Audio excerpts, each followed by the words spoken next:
All right, so first section we're going to take a look at this week is 3.3, and it's on what they call the factor theorem, but it's basically division. Okay, we're going to do some division, but we're not going to just do division with numbers. We're going to do divisions with polynomials. Okay, so we'll go through several examples if you don't remember from Algebra 2 how to do it, and then I don't think you'll have some time at the end if I start the homework. What's the definition of a polynomial? So a polynomial is basically anything you can write down that, I'm just making one up. Like that's a polynomial. Specifically, this is a polynomial where the highest exponent is a 3. When you write a polynomial, all these exponents that I circled have to be numbers that are not decimals, and they can't be negative. That's what makes that a polynomial. And does it have to do anything with that order of like cube, square? No, that order is starting from highest to lowest. If you took this and you wrote it in this order, this is still the same exact polynomial, just in a different order. So it's just no negatives and no decimals? Yeah, no negatives and no decimals in the exponents. Yeah. Again, it's not super critical that you know that. It's a good question since I use the word. You might as well know what it means. But it won't particularly affect how you do this section if you know that or you don't. Okay, so one thing that we learned in algebra is if you can find a number that you plug into an equation, and it gives you 0, that's called a 0. So for example, if I gave you this, 2x plus 6 equals 0. And I said to you, I want you to figure out what number you could fill in right here, so that when you fill it in, it makes that true. Does anyone see what number you could plug in for x? And if you filled that in, you'd get an answer of 0. Yeah? -3. -3. So -3 is what we call the root of that equation. It's the number that you can plug in, and you get 0 as an answer. Another way to say that is it's a solution to the equation when you set it equal to 0. And that's what I did right there. So anytime you set something equal to 0 and solve it, you're finding what are called the zeros, or the roots. Same thing.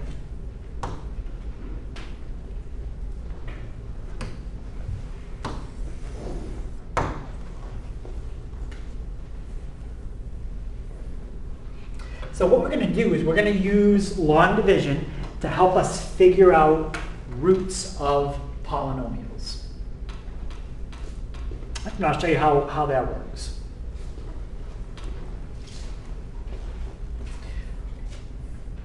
Let's try an example with just numbers. Okay, so no letters.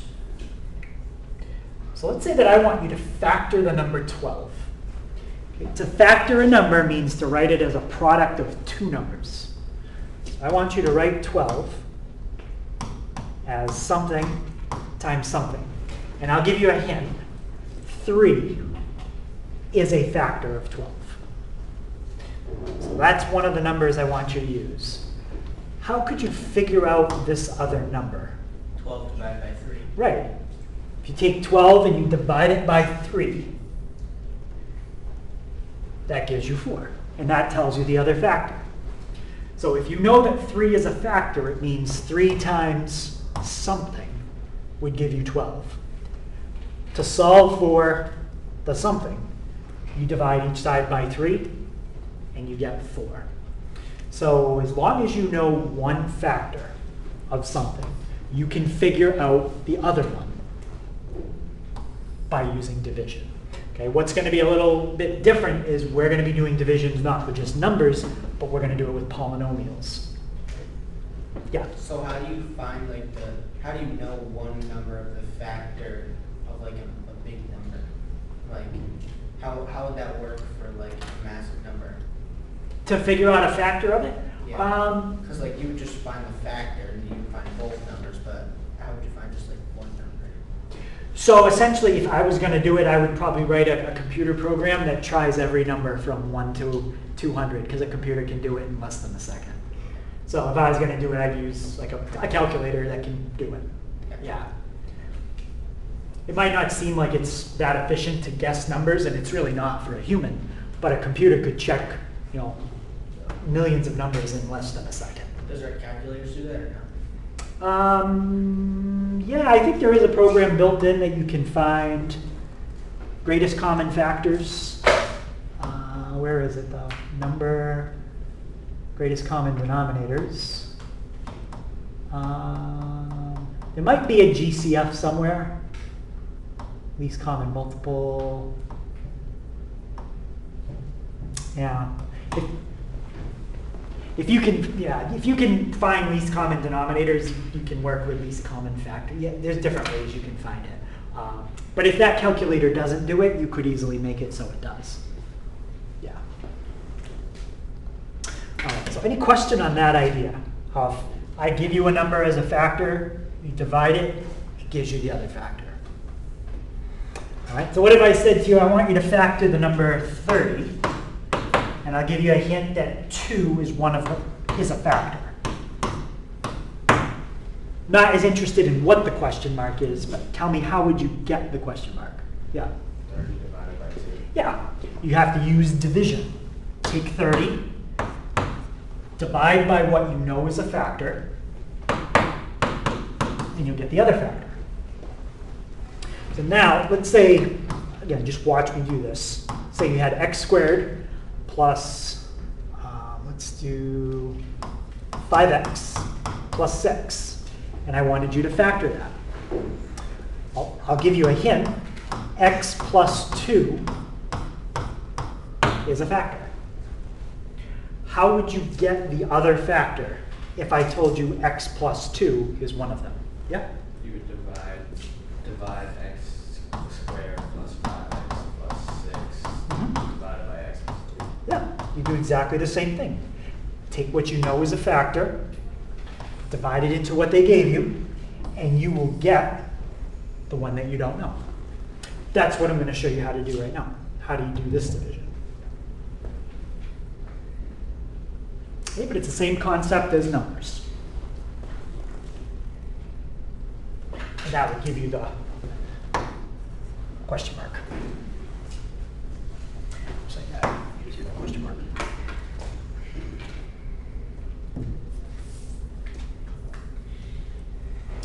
And notice, when you divide something in that's a factor, you always get a remainder of 0. That's a way you can check if something is a factor. Like if I said to you, is 5 a factor of 12? If you try to divide 5 into 12, does it go in evenly? No. No. You get a remainder. Right? So if you get a remainder, that means it's not a factor. How about when you divide 5 into 15? Does that go in evenly? Yeah. Yeah, there's no remainder, which means it is a factor of 15. 5 is a factor of 15. So wait, can a factor have decimals or no? No, if something is a factor of something, it goes in evenly. Yeah, without a remainder. So like 2 is a factor of 6. 2 is not a factor of 7 because it would have a decimal when you divide it. All right, so this is basically saying the same thing I just said. If you've got two numbers and you divide them and you get a remainder of 0, then whatever you divided by is a factor.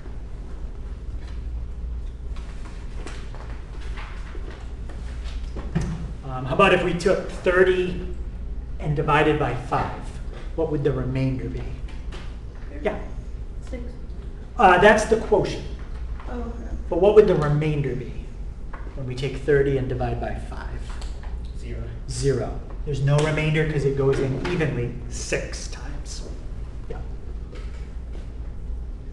And because there's no remainder, it means 5 is a factor of 3. Goes in evenly.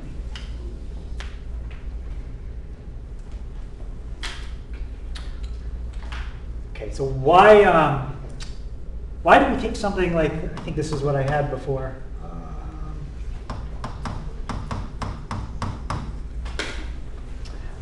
let's say I wanted you to figure out what numbers you can fill in for x that make this 0.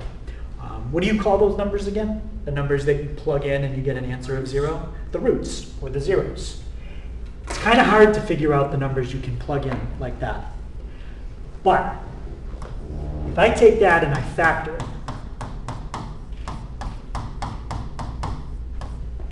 it's a lot easier now to figure out the two numbers you can plug in. How'd you do that? So when we factor, I'm going to show you with the long division in a second how to factor it. But don't worry yet. I'm going to show you. What number could you plug in here that would make this 0? 3. I'm sorry, -3. Negative 3. And what number could you plug in here? -2. Negative 2. These are the same two numbers you could plug in right here to make that 0. But factoring it makes it a lot easier to see the two numbers. That's why we do it. All right, so let me show you how we do the division. Okay, let's go through it.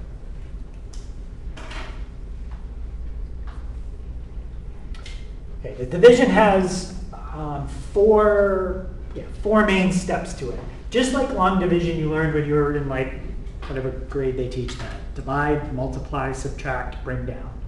It's basically those same steps. But there's just going to be some letters involved instead of just numbers.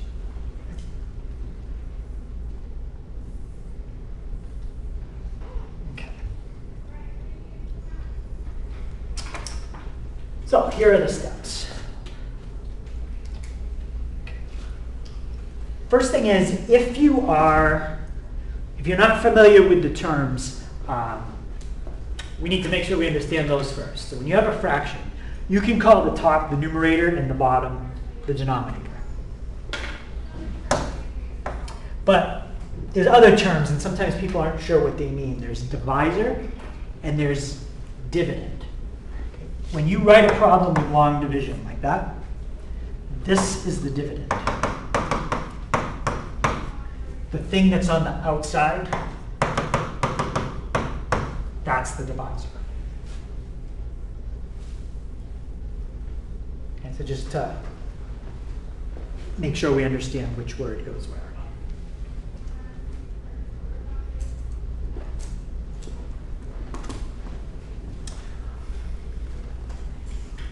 Okay, so on the inside, you might have something like this.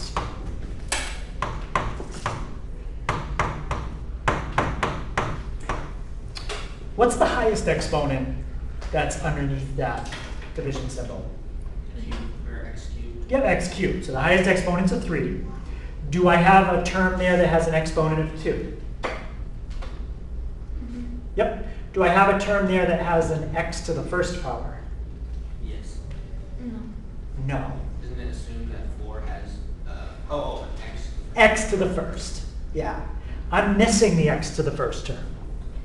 So the first thing we have to do, I'm not going to do this problem, but if we were going to do it, first thing we need to do is make a space for the terms with a power of 3, the ones with a power of 2, the ones with a power of 1. In this case, there's none of them, but we still need a space for them. And then the numbers that don't have any letters at all. So any question on what I mean by that first step? If you're missing any terms underneath here, fill in zeros for the ones you're missing. And the reason we need that is because we're going to add some things up in columns. If we don't have a column for each exponent, it doesn't work. Even if we're missing the 4, we would just put 0? Since that one's at the end, we wouldn't need to. We're focused more on the x to the n terms. Okay. Just the terms that would have x's to a power. Yeah. All right. So let's keep that up and let's kind of do a problem as we go here. All right. So let's actually do this one. Okay.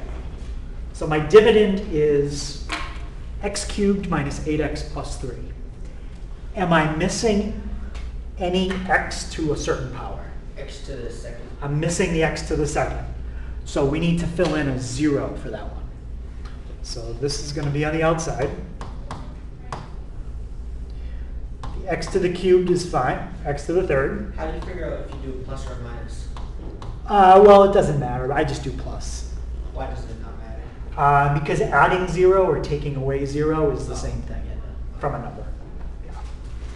Yeah. So we have 0x to the second minus 8x plus 3. Any question on step 1? Okay, when we are done, our answer is going to be in that green box. Okay, step 2.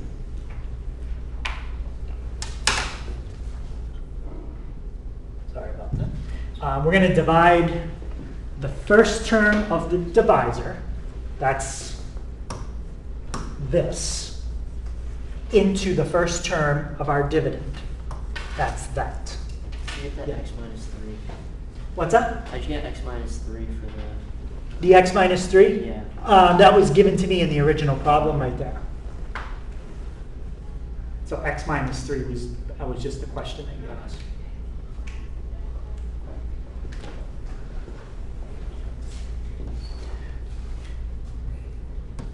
Okay, so we're going to divide the first term of my divisor, x, into the first term of my dividend, x cubed. So off to the side, let's do that. Divide x into x cubed. Okay. What do you get when you divide x cubed by x? X squared. You get x squared. Okay, the rule from Algebra 1 is you just take these two exponents and subtract them. 3 minus 1 is 2. So that's x squared. Doesn't matter where you put it. We just put it somewhere above the line.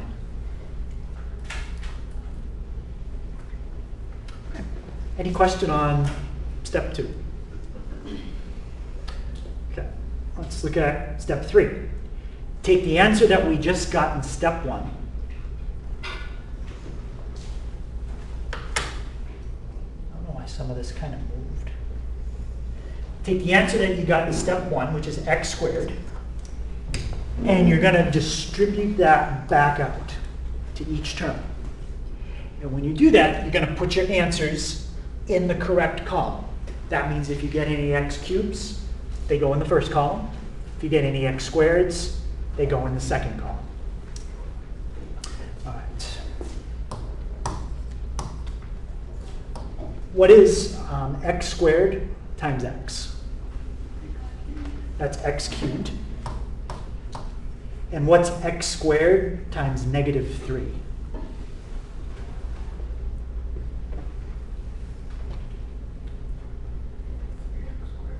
What is it? Negative 3x squared. Yeah, perfect. Negative 3x squared.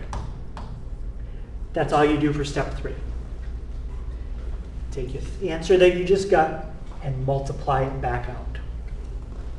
So we got that answer by subtracting x1 minus x3, or dividing. The x squared term? Yeah, we got that by dividing. We divided x into x cubed. Why didn't you divide x cubed by negative 3 though? Because when you're doing long division, you only use this first part. The second number here only comes into play when you distribute it back out. Yeah, you don't need that negative 3 when you're doing step 2. Okay. Yeah, it's a good question, but yeah, this method just works, and you don't need it till step 3. All right, so step 4 is to subtract. So divide, multiply, now you subtract.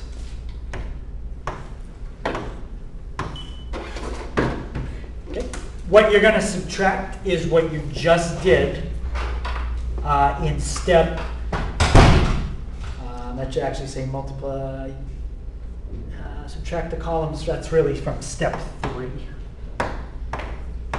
It's the step we just did right before. and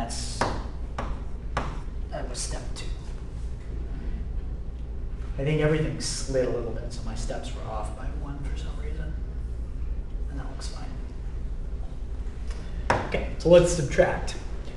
What's x cubed minus x cubed? 0. Right? You're subtracting x cubed from x cubed. That should always happen. Okay, something like that should always cancel out. So that's gone. Now, x squared, or I'm sorry, 0x squared minus 3x squared. That's just 3x squared. That's going to become 3x squared. 0 minus 3 becomes plus 3. So we did the divide, multiply, subtract. What's the last thing you do when you're doing long division? Bring down the. Bring down. Yep. So step 5 is to. I thought I just checked that and everything looked okay a second ago. So step 5, bring down the next term, and you repeat it. Okay, so that's how long division works. You keep repeating the same process. And you keep going until one of 2 things happens. You have to keep going until that number that I just circled is less than that number.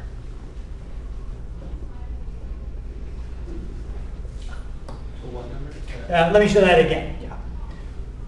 So we're going to keep going until this exponent is less than, I meant to circle that exponent. So the exponent on the outside is a 1. The exponent on the inside is a 2. So you keep going. We got to go, yep, we got to have to do it 2 more times. Because when we do it 1 more time, this exponent is going to drop to a 1. And then it'll be the same as that one. And when we do it another time, it'll drop to a 0. And then it'll be smaller. So would you drop down negative 8x plus 3 or just negative? Just negative 8x, yep. Just one at a time. And now we're going to go back to step 2. Divide the first term here, which is x, into my first term here, 3x squared. Okay, so off to the side, I'll do that. 3x squared, and divide by the first term on the outside. So that should be 3x. That would be 3x. Yep. So that's what's going on top. Do we do a plus or minus? Because if it's positive 3x, just do a plus. Positive 3x would be a plus. Yep. So that's a positive. If it was a negative 3x, you do a minus. Now you're going to multiply that back out. What's 3x times x? 3x squared. 3x squared. And what's 3x times negative 3?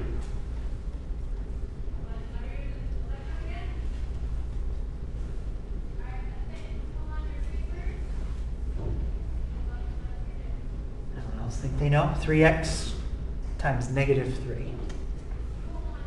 Negative 9x. Yep, negative 9x. Okay, so that's the multiply step. What's the next thing we have to do with these columns? Subtract. And just so I remember to subtract both, I always put it in parentheses just like that. Okay.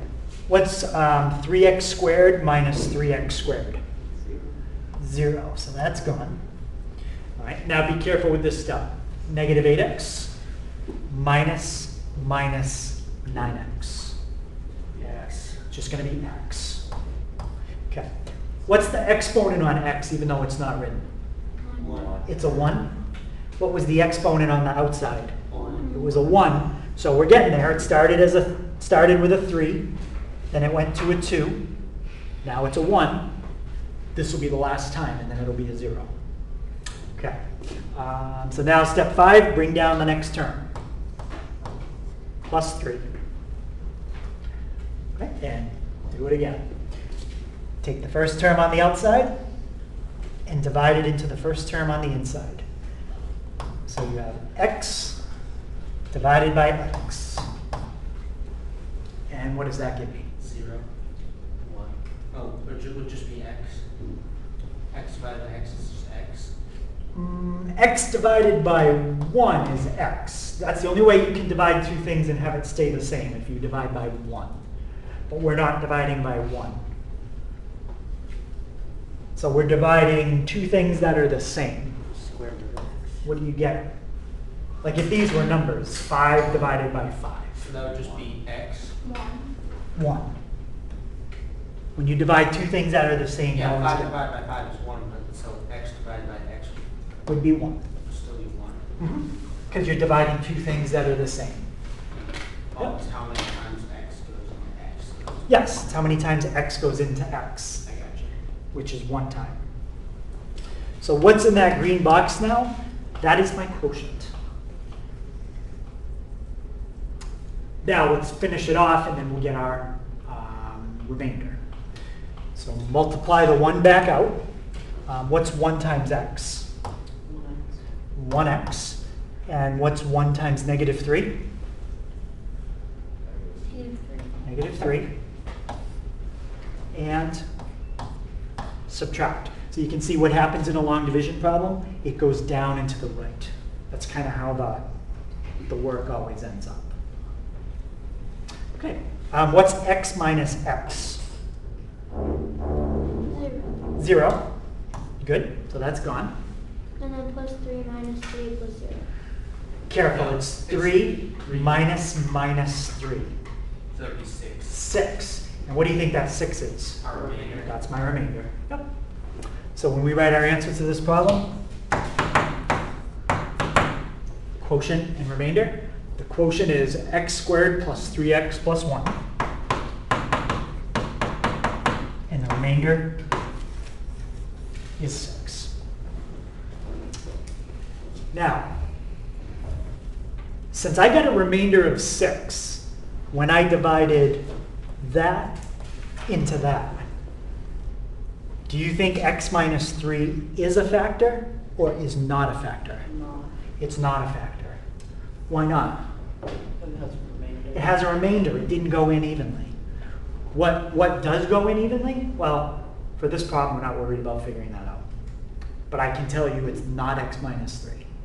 And how would you figure that out? That's another lesson. Yeah. All right. Any question on what we did I there? just finished filling in the steps real quick on the paper. Yep. The steps on the left or the Yeah, right? on the left. On the left. So we'll try another one, and they won't all come out until a remainder of 6 or something. We will eventually get one that has like a remainder of 0.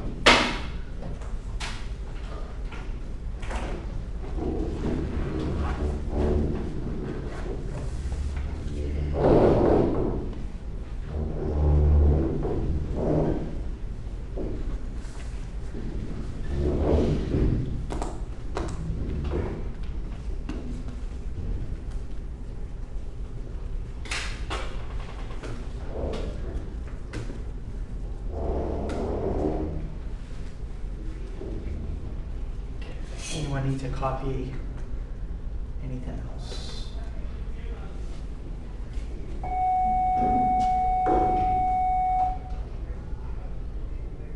All right, let's try this one.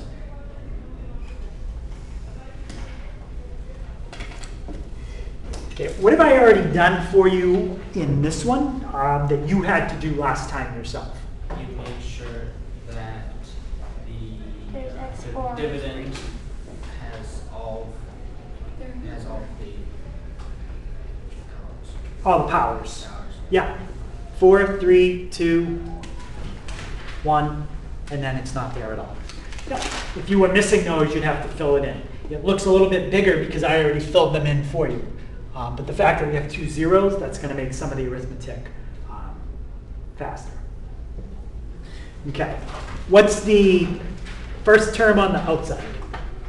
2x squared. Yep. What's the first term on the inside? 2x to the 4th. 2x to the 4th. So we're going to divide the first term on the outside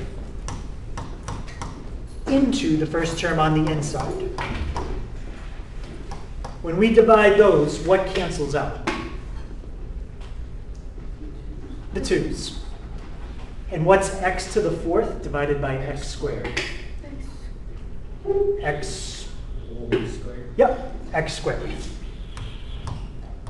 Okay.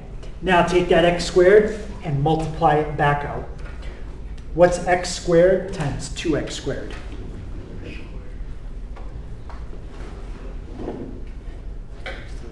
Yep, 2x to the 4th. What's x squared times x? X to the 3rd. What's x squared times 1?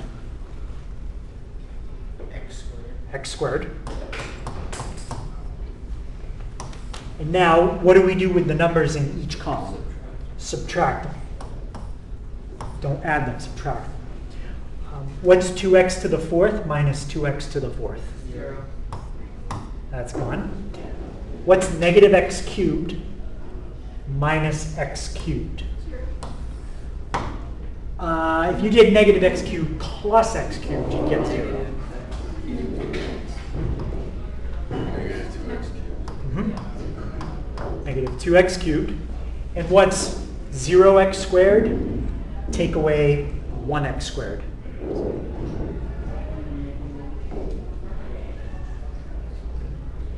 Wait, I'm confused about negative x cubed minus. Negative 1x cubed minus 1x cubed. So it's like negative 1 minus 1.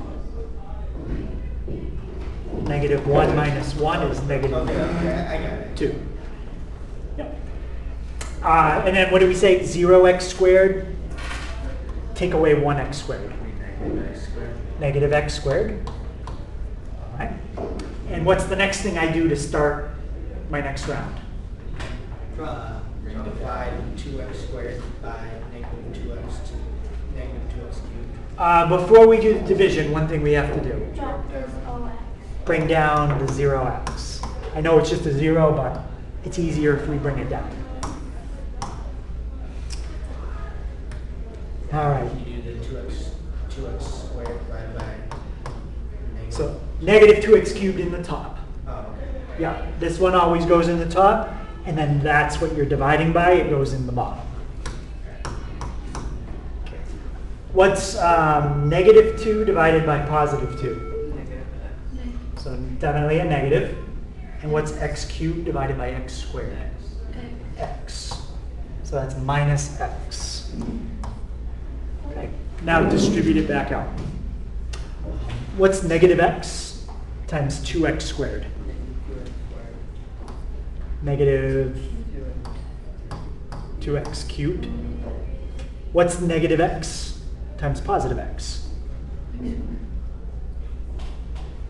Negative times positive is negative x squared. And what's negative x times 1?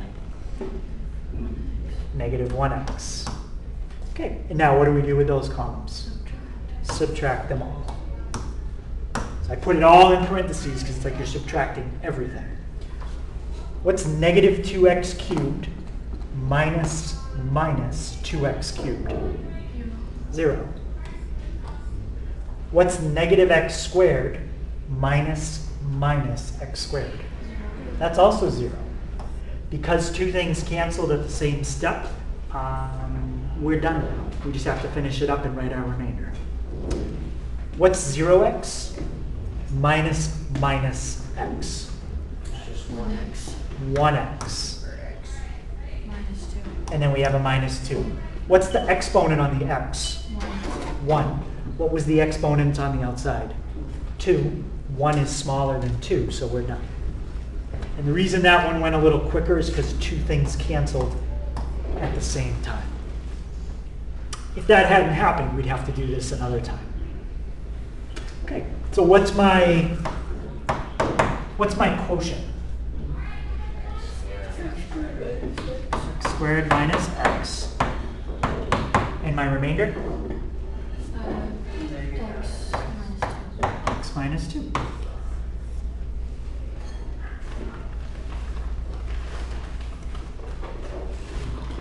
So remainders can have letters in them. They don't always just have to be numbers. A lot of times they are numbers, but they can have letters too. Okay. Any question on that one?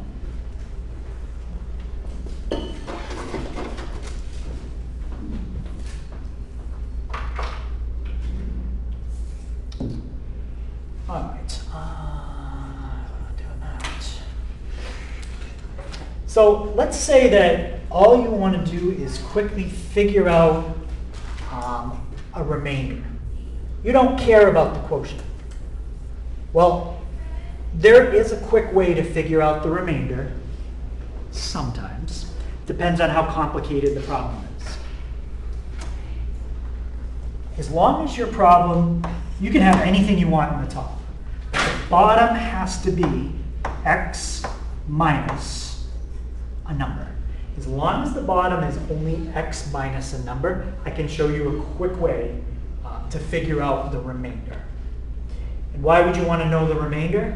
Because if it comes out to 0, what did we say that means? If you divide two things and you get a remainder of 0, it means that what you divided by is a factor. That's the reason why sometimes all you want to know is the remainder. Okay. So looking at this first one, this is what would be in the bottom. Does what I just circled fit the pattern that I wrote right here? Yeah. Yes, it does. It's x minus a number. So I could show you a quick way to get the remainder here. And we'll come back and try the quick way and see if we get 6. Does this fit the pattern that I showed you No. right here? No. So if you want to get the remainder on that last one, you have to do it the way we did. Let me show you what the remainder theorem is. So if you have, the top can be anything you want. That can be anything. But if you divide by something that's x minus a number, the remainder is when you take the number after the minus sign and you fill it in to the top. That's the trick. You take the number after the minus sign and you fill it in to the top. And if you do that, you will automatically get the remainder. Okay, I'm going to go back to the first question we did. We did it the long way. We got a remainder of 6. Let's try it the short way.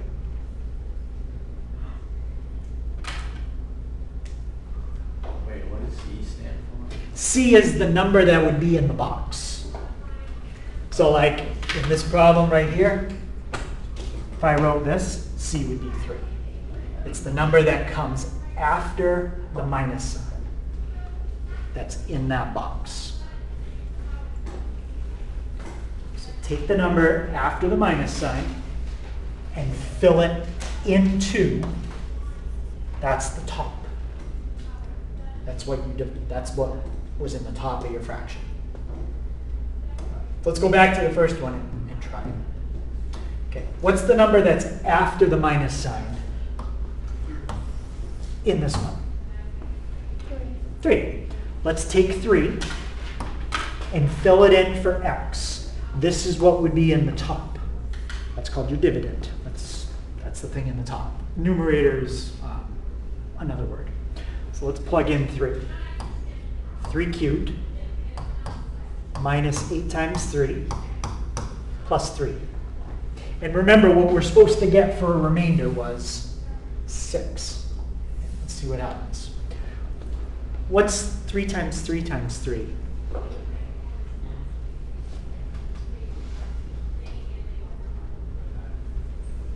27. Yep. And what's 8 times 3? 24. What's 27 minus 24? 3. And what's 3 plus 3? 6.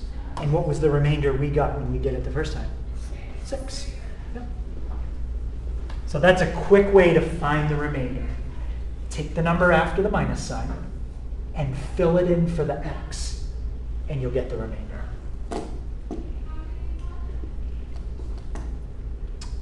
try that. I think I have another one.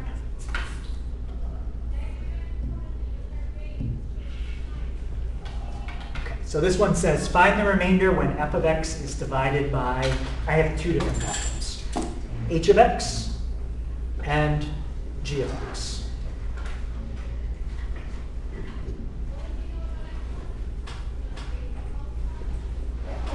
Okay, so remember, to find the remainder, take the number after the minus sign and plug it into the top. Yeah. Yeah, can you just wait for one person to come back? Okay. As soon as anyone comes back.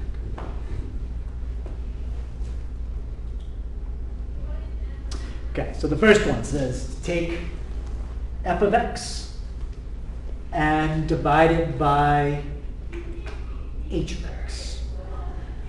So that means they want you to do this.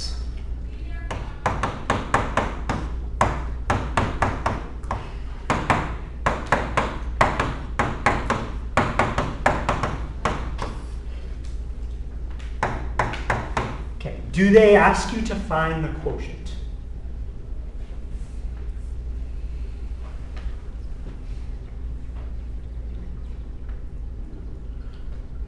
Anything, right? No, they say find the remainder. If you want to find the quotient, then yes, you have to go through and do all the long division. But they're not asking for that. They just want the remainder. So what is the number that comes after the minus sign in the bottom?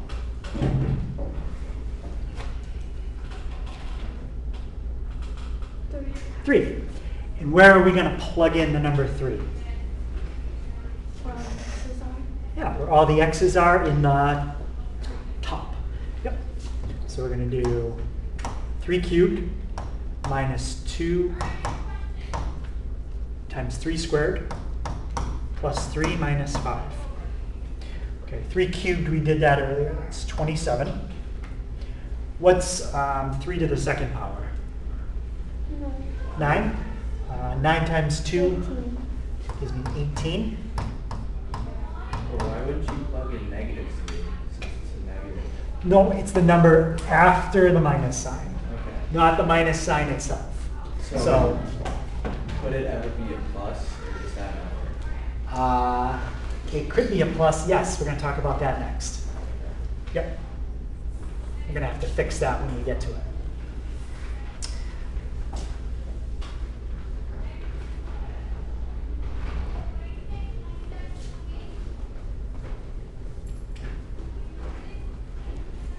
All right, let's keep going. What's 27 minus 18?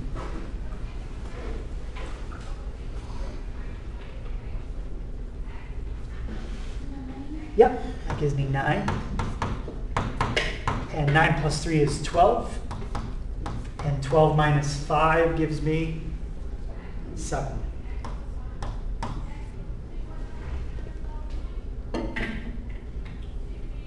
All right. So we didn't get a remainder of 0. What do you think that means about x minus 3 divided into x cubed and all that stuff on the top? X minus 3 is not a what? It's not a factor. So if you were trying to factor this, I don't know what you do need to use, but I can tell you that is not it, because it didn't divide anything. Okay, let's do the second one. They said to divide h of x, f of x by g of x. Okay. We know what f of x is. I'm not going to write that down again. But g of x is x plus 1. The way that's written, does that fit the pattern I said it needed to? No, it's supposed to be x minus a number. But you can fix that and make it work. How could you rewrite the bottom as x minus a number? You could write it as -1. Perfect. So then you would use it as a negative. Now you'd use the -1. But Yeah. if it was just a minus, you use it as a positive. Right, yeah. It's always the number that comes after the first minus sign in In this case, it was a 3. In that case, it's a negative 1. So now plug negative 1 into the top. So negative 1 cubed, 2 times negative 1 squared, minus 1 minus 5. Okay. What's negative 1 cubed? That's just -1. Negative 1.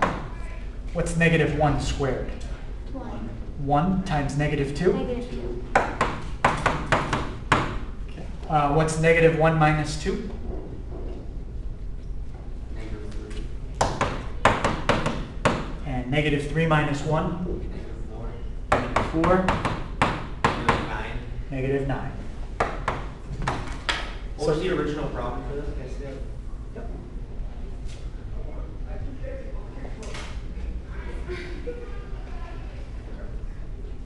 So when we plugged it in, we got a remainder of negative 9. Does that mean x plus 1 is or is not a factor of what I just circled? It is not. Why? Because when we divided it in, we got a remainder of negative 9. Okay. What's the equation for dividing that in? So that's the, I think you were out for that. That's the remainder theorem. So if you forget the remainder theorem, you can always do it the long way. Do out the whole long division. But if you remember the remainder theorem, it is a quick way to find the remainder as long as the bottom is x minus a number, or it could be written as x minus a number. If the bottom has like an x squared in it, like that, no, the remainder theorem doesn't work.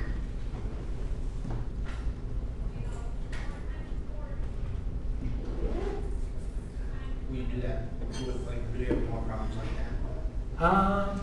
Maybe, we'll see. We might. I'm not sure.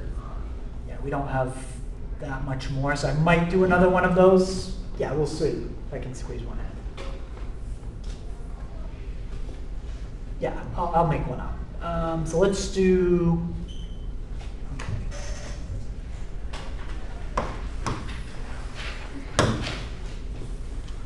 Okay. Let's use that theorem again. I'll do it a little different way.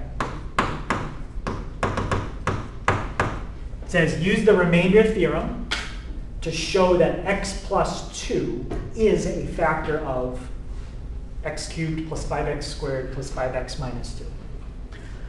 So if it is a factor, that means when you divide it in, you're going to get a remainder of what? 0. You're going to get 0. So that's what they want us to show. Just show the remainder is 0.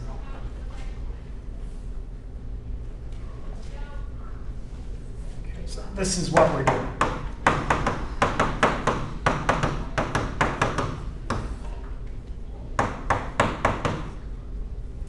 Now, the way the bottom is written, is that exactly the way it needs to look for the remainder theorem? No. No, it needs to be x minus, and whatever is in that box is the number you're supposed to plug into the top. What would go in that box? 0, you're saying? What's that? Plug into the top to equal 0? You just plug this number into the top. To do what? Find the remainder.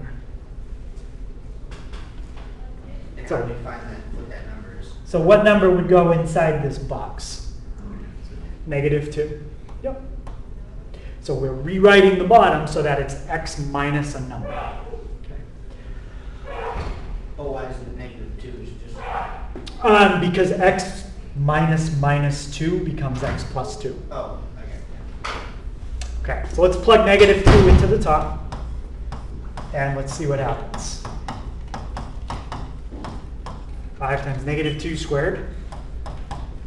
5 times -2 minus 2. Okay. What's -2 to the third power?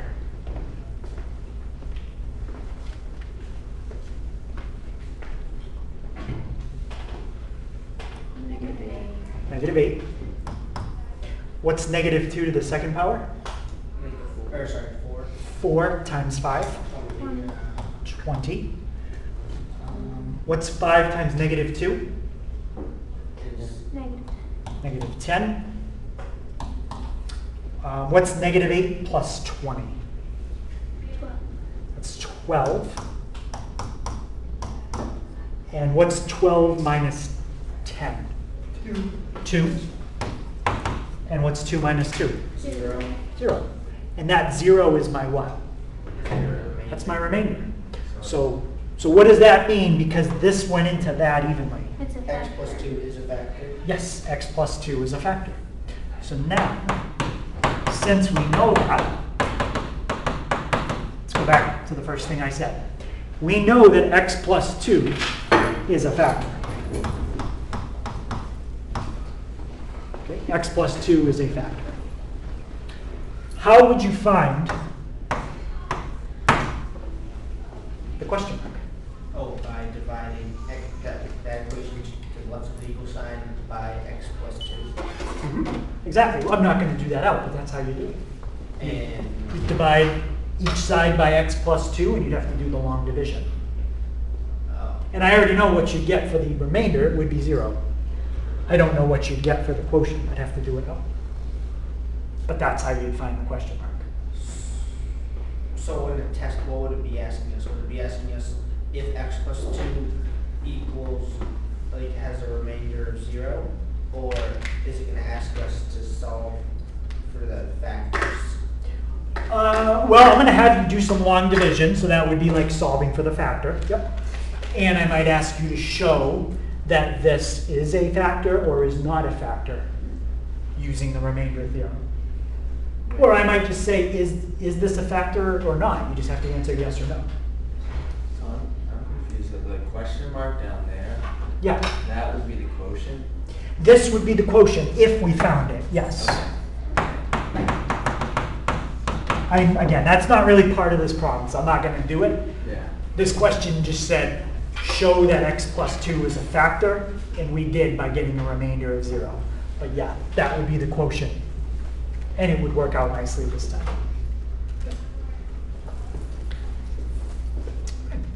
Any question on it?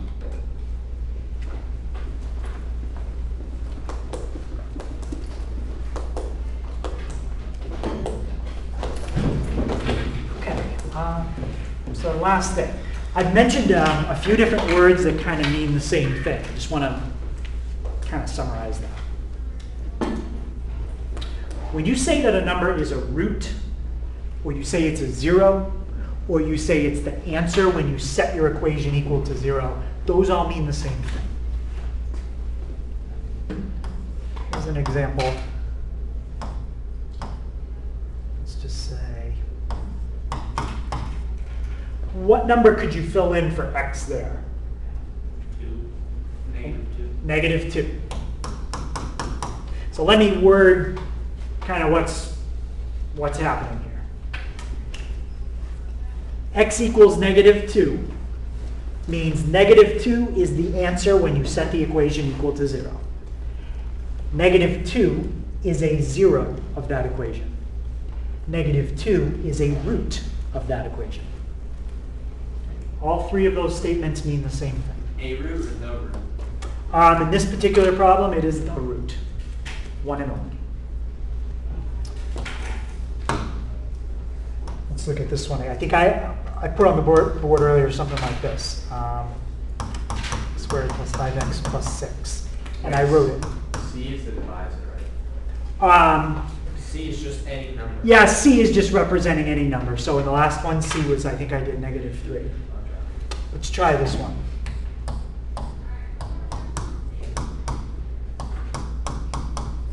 Okay, that's how that one factors.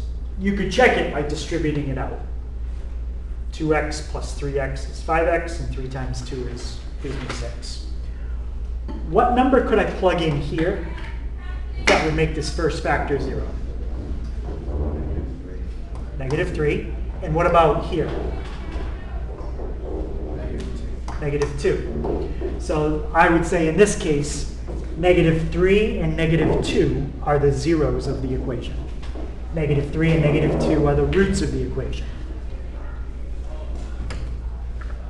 But this one is the one we're focused on for what we're going to do next. Negative 3 was a root. Look at the factor it came from, x plus 3. Negative 2 was a root. It came from this factor, x plus 2. So what if I told you 4 was a root? Can anybody tell me the factor that that would have come from? 2. What, it's got to look something like that. X plus 2, x plus... So it's something that when you fill in 4, you get an answer of 0. X minus 4. Mhm. So if you know 4 is a root, then x minus that number is the factor that it came from. What if I told you 5 was a root? What would it have come from to get 5? X minus 5. Right, it would have come from x minus 5. If I told you negative 6 is a root, what would that come from? That would have had to have come from x plus 6. Yep. So if you know the number that's a root, you can work backwards to figure out what it came from as a factor. Okay? So that's important.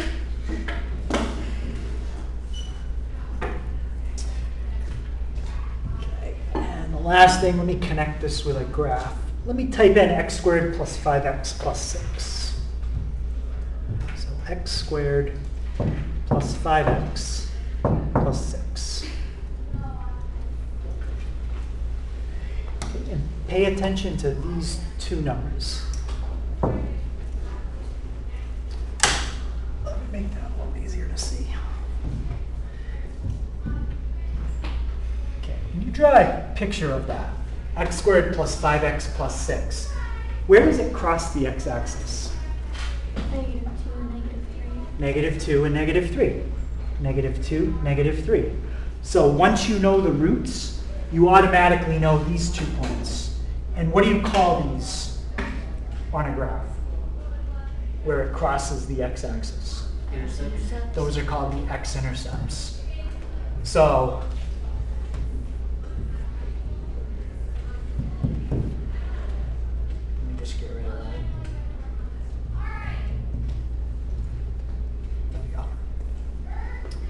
So knowing the roots, knowing the zeros, knowing the factors, knowing the x-intercepts, they all mean the same thing.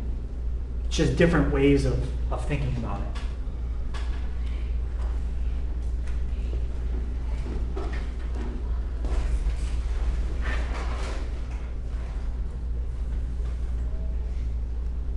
Okay, so for the last question, what I'm going to do is I'm going to give you a problem. I'm going to tell you the roots. I'm going to tell you the zeros. I want you to work backwards and tell me the factors.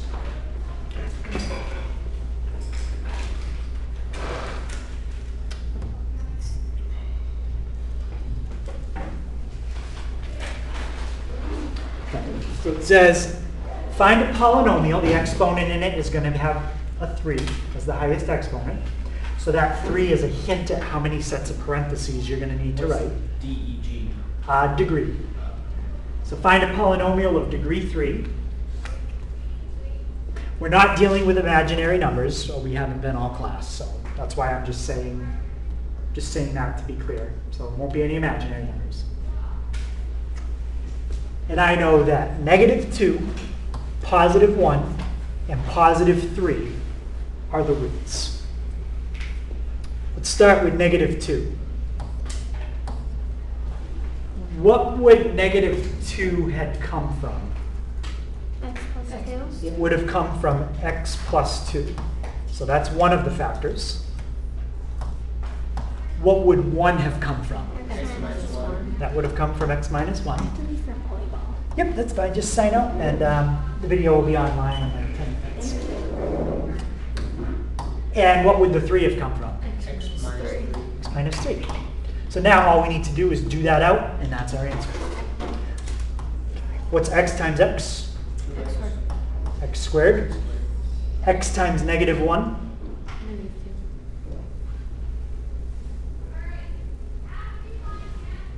What's x times negative 1? Negative x. Negative x.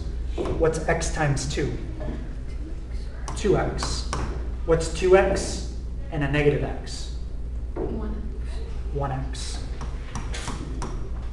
And 2 times negative 1? Negative 2. All right, and distribute it one more time. What's x times x squared? X to the third. X to the third. What's x times x? X to the second. X to the second. What's x times negative 2?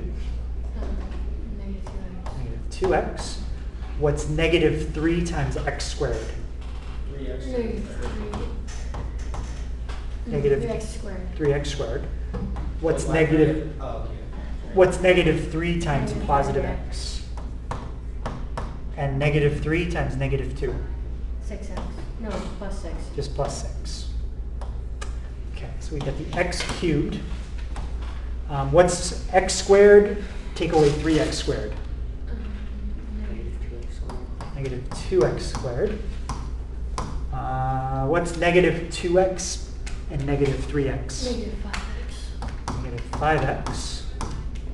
And what's left? Plus 6. Plus 6. If I graph that, which I will, where should it cross the x-axis?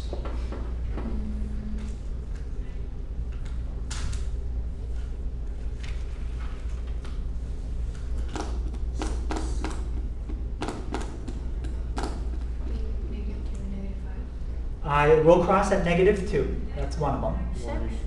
1 and 3. Those were the original places they told me that it had to cross. So let's type it in and see. So x cubed minus 2x squared minus 5x plus 6. The only way it's not going to cross at those numbers is if we did it wrong. So negative 2, positive 1, positive 3. Perfect. Okay. If you can't see it, it does cross at negative 2, positive 1, and positive 3. Yeah. Just, so any question on that? Generally, I wouldn't give you more than 3 of these because 3 of them gives you something like that. If you had a 4th root, then you have another parenthesis you have to multiply out.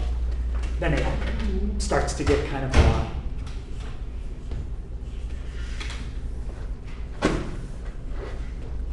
All right. Any question on that? Okay. All right, so let me, just give me 1 second to double check.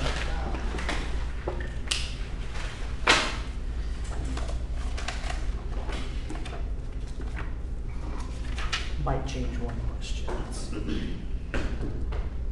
Okay, so for exercises 1 through 4, just find the quotient and remainder. Okay, I'm just going to add a few notes in case the book directions seem weird. So numbers 1, 2, and 4, just find quotient and remainder. All right. 5 and 6 say use the remainder theorem. I think that's pretty straightforward. Number 9.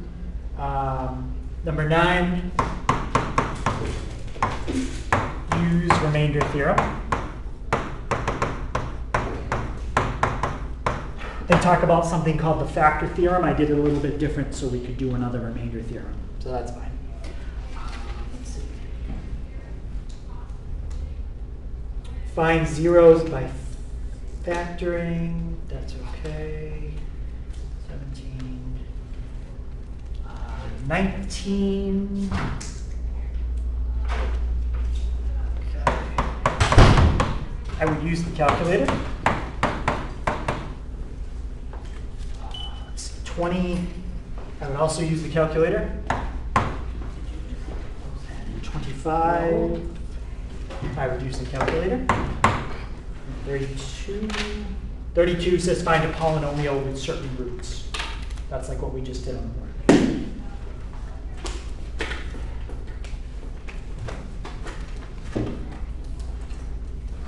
Yeah, so I just tried to clarify the directions where I thought it needed it. Okay, so that's the homework for tonight. That's the first and last section we do in chapter 3. Okay, so tomorrow we'll do 4.1, and that's going to be our last full section for this week.